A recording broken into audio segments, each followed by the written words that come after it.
Guys আজ একটা heavy জিনিস আমি আমার চোখের সামনে দেখতে পেলাম। আমি ভাবিনি যে এইরকম জিনিসও আমি চোখের সামনে কোনোদিন দেখতে পাবো। সোশ্যাল মিডিয়ায় অনেক দেখেছি এটা, ঠিক আছে, কিন্তু চোখের সামনে এরকম দেখতে পাবো আমি কোনোদিন ভাবিনি।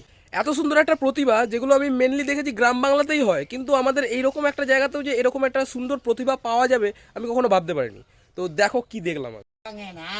ওই পাড়া শাশুড়িরা বৌমা চেনে না। ড্যাং ড্যাঙা ড্যাং ড্যাং রে বাবা, ড্যাং ড্যাঙা ড্যাং ড্যাং জামাই এসেছে। প্যান খাবার ডিব্বাটা ভেঙে ফেলেছে। পান খেয়েছি, পিঠ ফেলেছি, দাঁত করেছি ছোলা। আমার বদলে নাম রেখেছি মুড়ি ভাজা খোলা। হ্যাং চার ফুল থকা থকা কানে গুজেছি। বর্ধমানতে কড়াই এনে লুচি ভেজেছি। হাট গেলাম, বাজারে গেলাম, কিনেই আনলাম আদা। আদা খেয়ে ভোজের বাবা হাজে গাদা গাদা।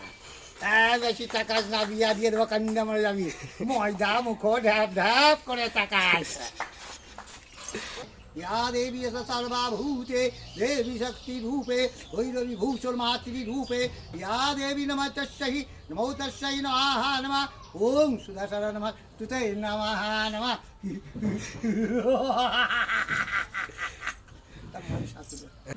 হ্যাঁ ইনছুলো ইঞ্চুরো কালীবাড়ি ওখানে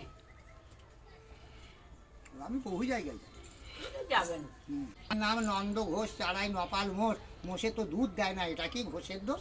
বলে ঘোষের দুধে লাগে না চিনি, খাবার টাইম টানাটানি। ঘোষের দুধ এমনি খাটি, পয়সার বেলা ধরে লাঠি।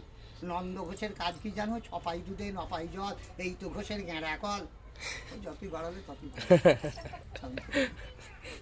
তো গাইস এত সুন্দর একটা প্রতিভার জন্য লাইক তো বানতা है গাইস। আর চ্যানেলে নতুন হলে সাবস্ক্রাইব করে দাও, পাশে থাকা বেল আইকনটাও অন করে দাও। দেখা হচ্ছে পরের ভিডিওতে, ততক্ষণের জন্য টাটা। নকল তৈরি করি। আচ্ছা শুনতে ভালো লাগে, ওটা কমেন্ট বলে। আচ্ছা।